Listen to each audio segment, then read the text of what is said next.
আসসালামু আলাইকুম ওরহমতুল্লাহি ওয়াবারাকাতুহ। 1 মিনিট মাদ্রাসা ইউটিউব চ্যানেলে সম্মানিত দিনী ভাই বোনেরা, আমি আশা করি আল্লাহ তাআলার অশেষ রহমতে আপনারা সকলেই ভালো আছেন এবং সুস্থ আছেন। আলহামদুলিল্লাহ, আজ অত্যন্ত গুরুত্বপূর্ণ নতুন একটি ভিডিও নিয়ে হাজির হয়েছি। আগামীকালকে হচ্ছে বৃহস্পতিবার, 17তম রবিউল আওয়াল।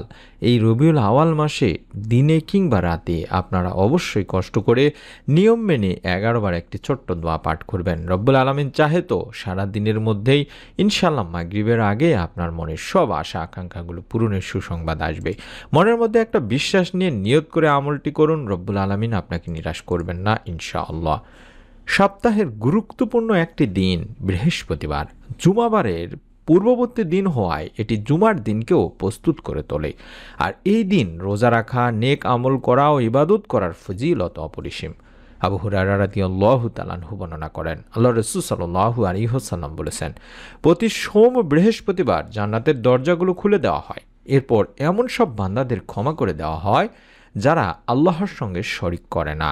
তবে সেই ব্যক্তিকে ক্ষমা করা হয় না যার ভাই ও তার মধ্যে শত্রুতা বিদ্যমান। এরপর 3 বার বলা হয়, এ দুজনকে আপোষ মীমাংসা করার জন্য অবকাশ দাও। সহিহ মুসলিম শরীফের সহিহ একটি হাদিস। উম্মুল মুমিনিন হযরত আয়েশা রাদিয়াল্লাহু তাআলা আনহা বর্ণনা করেন, রাসূলুল্লাহ সাল্লাল্লাহু আলাইহি ওয়াসাল্লাম সোম ও বৃহস্পতিবার রোজা রাখার বিষয়টি প্রাধান্য দিতেন। অর্থাৎ বিশ্বনবী সাল্লাল্লাহু আলাইহি ওয়াসাল্লাম সোমবার বৃহস্পতিবার রোজা রাখতেন। যদি সম্ভব হয় আপনারা রোজা রেখে আমলটি করার চেষ্টা করবেন, ইফতারের আগ পর্যন্ত আমলটি করার চেষ্টা করবেন। প্রিয় নবীজি সাল্লাল্লাহু আলাইহি ওয়াসাল্লাম বলেন, সোম ও বৃহস্পতিবার দিন দুটি এমন যে দিন দুটিতে বান্দার আমল মহান আল্লাহর সামনে হাজির করা হয়। আর আমি রোজা থাকা অবস্থায় আমার আমল আল্লাহর সামনে পেশ করা হোক, এটাই পছন্দ করি। সুনানে তিরমিজি শরীফের একটি হাদিস। তাছাড়া রোজার রয়েছে অপরন্ত সওয়াব, আর রোজার বিনিময় যেহেতু স্বয়ং আল্লাহ তাআলাই দেবেন বলে ঘোষণা করেছেন। হাদিসে কুদসিতে আল্লাহ তাআলা বলেন, মানুষের প্রতিটি কাজ তার নিজের জন্য, কিন্তু রোজা এর ব্যতিক্রম। রোজা শুধুই আমার জন্য, আমি এর প্রতিদান দেব। সহিহ মুসলিম শরীফের সহিহ একটি হাদিস। নবী করিম সাল্লাল্লাহু আলাইহি সাল্লাম আরও বলেন যে আল্লাহর সন্তুষ্টির জন্য একদিন রোজা রাখবে, আল্লাহ তাআলা জাহান্নাম তার থেকে 100 বছরের দূরত্বে সরিয়ে রাখবেন। সুতরাং আমরা চেষ্টা করব এই বরকতময় বৃহস্পতিবারের দিনটি ভালো কাজের এবং আল্লাহর সান্নিধ্য লাভের জন্য যেহেতু উপযুক্ত একটি দিন বা সময়, এই দিনের ফজিলত উপলব্ধি করে আমরা এই দিনটিতে রোজা রাখার চেষ্টা করব, বেশি বেশি নেক আমল করব এবং ভালোভাবে এই দিনটি অতিবাহিত করব।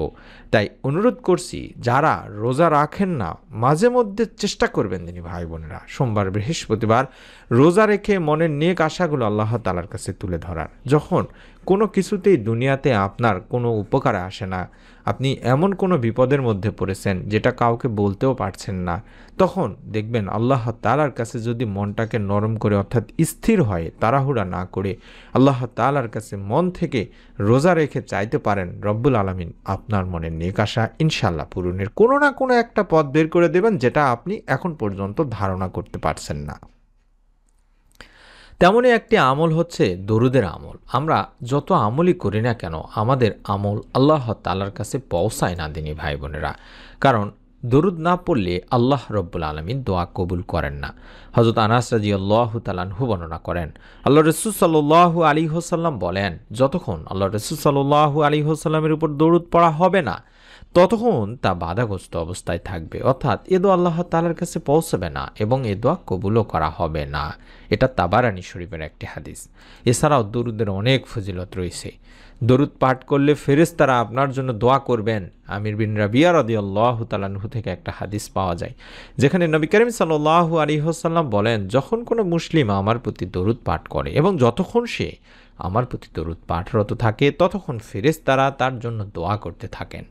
অতএব বান্দা চাইলে তার পরিমাণ, দরুদ পাঠের পরিমাণ কমাতে পারে বা বাড়াতে পারে। সুনানে ইবনে মাজার একটি হাদিস।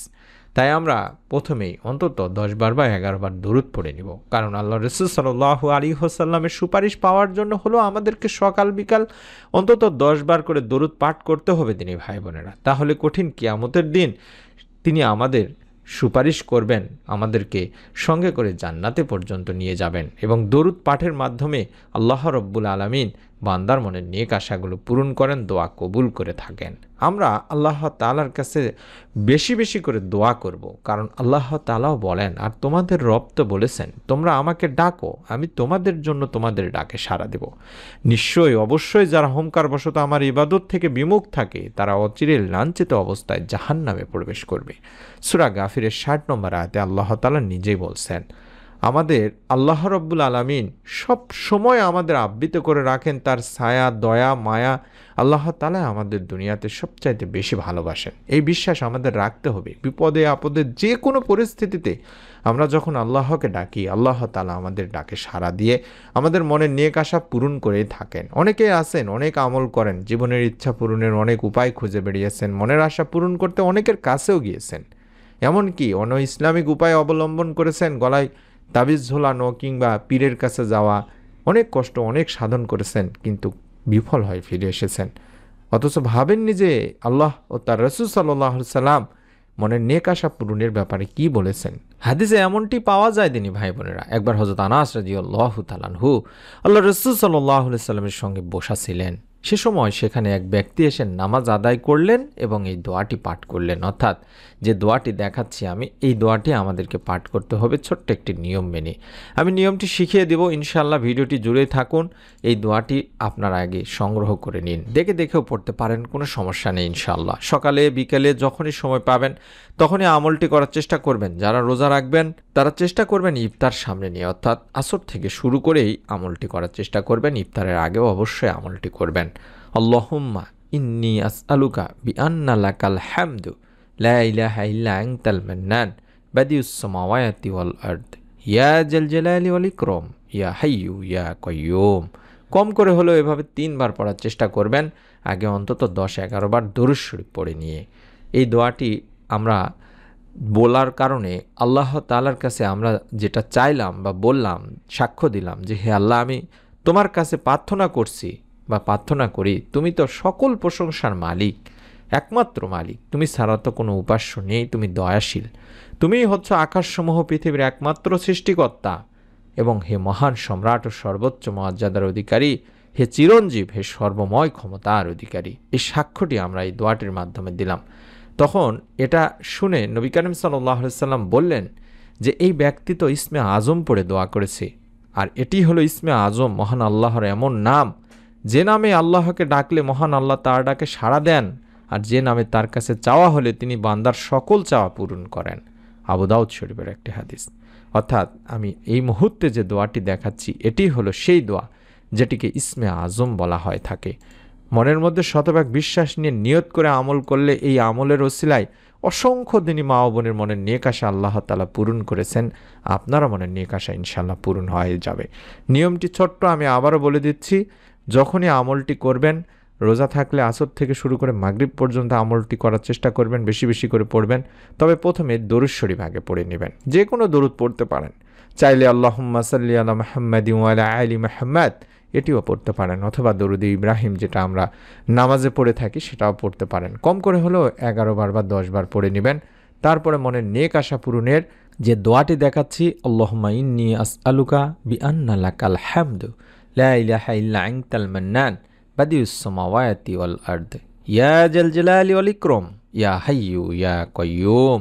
এভাবে অন্তত 3 বার কম করে হলেও পাঠ করে রব্বুল আলামিন আল্লাহ তাআলার কাছে বলবেন যে রব, ইয়া আল্লাহ, এই পবিত্র রবিউল আওয়াল মাসের ওসিলায় হলেও তুমি আমার মনের যত নেক আশা আছে সেই আশাটা পূরণ করো। অথবা আপনি আল্লাহ তাআলার কাছে বলতে পারেন যে বৃহস্পতিবার সাপ্তাহিক একটি পবিত্রতম দিন, যেদিন নবী করিম সাল্লাল্লাহু আলাইহি সাল্লাম রোজা থাকছেন, আমিও রোজা রেখেছি, কিংবা এই দিনের ওসিলায় হলেও তুমি আমার মনের নেক আশা পূরণ করে দাও। দরুদের আমল করেছি, এই দরুদের আমলের ওসিলায় হলেও তুমি আমার মনের নেক আশা পূরণ করে দাও। আমি তো দুনিয়ার কারো কাছে চাই নাই, তুমি তো একমাত্র রাহমানুর রাহিম, তুমি রাজ্জাক, তুমিই দিতে পারো। তোমার উপর বিশ্বাস করে আমি চাচ্ছি, যেটা কোনো বান্দা কোনো মানুষ কখনোই পারে না, সেটা তুমি আমাদের চিন্তার কল্পনার বাইরে থেকে তুমি দিতে পারো। হতে পারে নেক সন্তান চাইতে পারেন, যেগুলো মানুষের হাতে নেই। হতে পারে আপনি অভাব অনটনে আছেন, রিজিকে বরকত নেই, এগুলো আল্লাহ তাআলার কাছ থেকে চেয়ে নেবেন। উত্তম জীবনসঙ্গী কিংবা অসুখে বিসুখে আছেন, আমি এক কথায় আপনাদের কাছে অনুরোধ করছি, ইসমে আজমের আমল যারা করেন তাদের মনের নেক আশা আল্লাহ তাআলা কোনো না কোনো একটা মাধ্যম থেকে পূরণ করেই দেন, হয়তোবা তারা বুঝতে পারেন না। তাই অনুরোধ করছি, অবশ্যই অবশ্যই মনের মধ্যে একটা বিশ্বাস নিয়ে নিয়ত করে আমলটি করুন। এই ভিডিওগুলো আমরা প্রতিদিন ফেসবুকেও দিচ্ছি, ইউটিউবের পাশাপাশি অসংখ্য মা ও বোনেরা ইউটিউবের পাশাপাশি ফেসবুকে ভিডিওগুলো দেখতে চান, ভাইয়েরা দেখতে চান, তার জন্য আমরা দিনে আমল নামে একটি ফেসবুক পেজ খুলেছি। এই পেজটিতে প্রায় ৩,৫০০-এর উপরে ফলোয়ার্স আছে। আপনারা চাইলে ফলো করে সেখানেও ভিডিওগুলো দেখতে পারেন ইনশাআল্লাহ। এবং নতুন আমলের ভিডিও পাওয়ার জন্য অবশ্যই 1 মিনিট মাদ্রাসা ইউটিউব চ্যানেলটি সাবস্ক্রাইব করে বেল বাটনটি অন করে রাখুন। সরাসরি নতুন ভিডিওগুলো আপনার মোবাইলে পৌঁছাতে থাকবে। আমরা মন থেকে দোয়া করি, প্রতি জুমার দিনে আমাদের সাবস্ক্রাইবারদের জন্য দোয়া করি। বিশেষ করে আমি দোয়া করে থাকি, যখনই হাত তুলে দোয়া করি যে আল্লাহ রব্বুল আলমিনের কাছে যারা আমাদের ভিডিওগুলো দেখেন, সাবস্ক্রাইব করে রেখেছেন, রব্বুল আলমিন তাদের মনের যত নেক ও ভালো ইচ্ছেগুলো আছে তাদের এই আমলের ওসিলায়, তাদের নিয়তের ওসিলায় পূরণ করে দিন, এভাবে দোয়া করে থাকি। তাই দোয়ায় অংশীদার হওয়ার জন্য হলেও আমাদের চ্যানেলটি যারা সাবস্ক্রাইব করেননি, দয়া করে এই ভিডিওটির নিচে সাবস্ক্রাইব লেখা আছে, এই সাবস্ক্রাইব বাটনে টিপ দিয়ে রেখে দিন। ইনশাল্লাহ প্রত্যেকটি ভিডিও আপনার কাছে পৌঁছে যাবে, মোবাইলে দেখতে পাবেন। সকলে ভালো থাকুন, সুস্থ থাকুন। আল্লাহ তাআলা আপনাদেরও মনের নেক আশা পূরণে সুসংবাদ দান করুন। আমিন।